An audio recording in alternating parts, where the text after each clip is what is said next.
Dear guests, we are descending for landing. Please put your belongings in the overhead lockers or under your seat and fasten your seatbelt.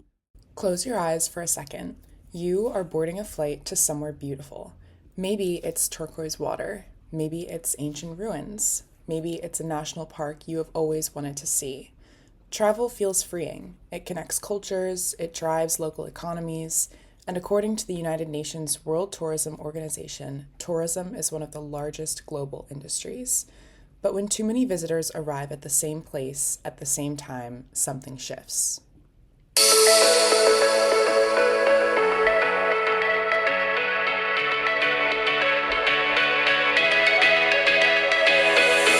This is your host, Maida Budd, and today we will be talking about overtourism and its effects on ecological degradation. If you love to travel but are worried about the environmental impact you are making, keep on listening. Overtourism happens when visitor numbers exceed a destination's environmental or social carrying capacity. In other words, more people arrive than the land, water, wildlife, or infrastructure can sustain. Take Maya Bay in Thailand. After the film The Beach was filmed there, thousands of boats began entering this small lagoon daily. Research published in Marine Pollution Bulletin reported that over 80% of coral reefs there were severely degraded, and the site eventually was closed in 2018 for ecological recovery. Sediment from boat anchors and pollution had completely clouded the water, reducing marine life. When Thailand shut the bay down, coral and fish populations began to return. The lesson is clear. Ecosystems have their limits.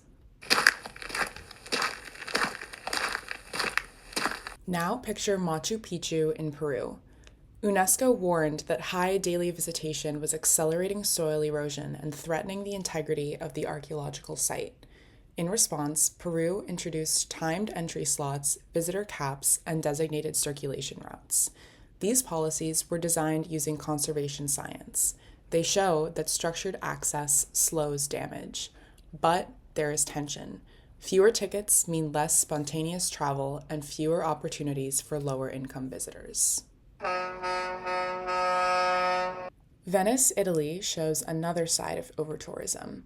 Cruise ship traffic has contributed to lagoon erosion and air pollution.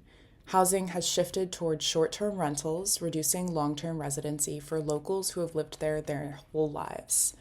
These ecological and social systems are intertwined. Overtourism is not only about nature, it's reshaping communities. Consider Yellowstone National Park. Visitation records from the National Park Service show surges in recent years.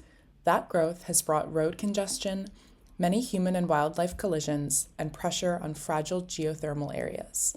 Heavy foot traffic has compacted the soil, waste systems have overflowed, and transport emissions have risen.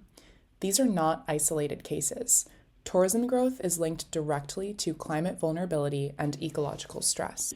So, how can we fix this?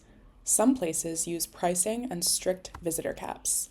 The Galapagos Islands charges a conservation entrance fee for all visitors, and that money goes towards funding for environmental protection. Bhutan follows a high-value, low-volume model through its sustainable development fee. These policies reduce volume while funding stewardship. But price controls raise equity concerns. Who gets access when access costs more? This is where innovation matters.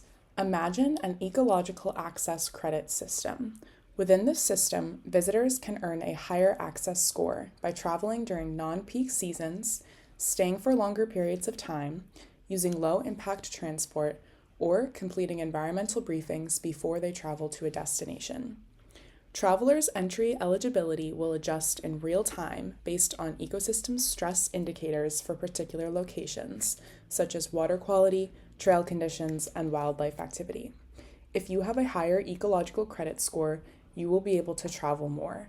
Whereas, if your score is very low, you will be limited in how much you can travel. Instead of unlimited access all year round, visitation will respond to science. This could be the game changer.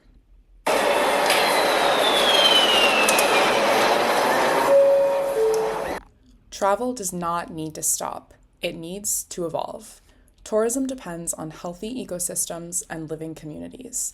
If those collapse, so does the industry. The future of travel is not about seeing more places. It is about seeing them responsibly so they remain intact long after we leave. Thank you for listening and safe traveling.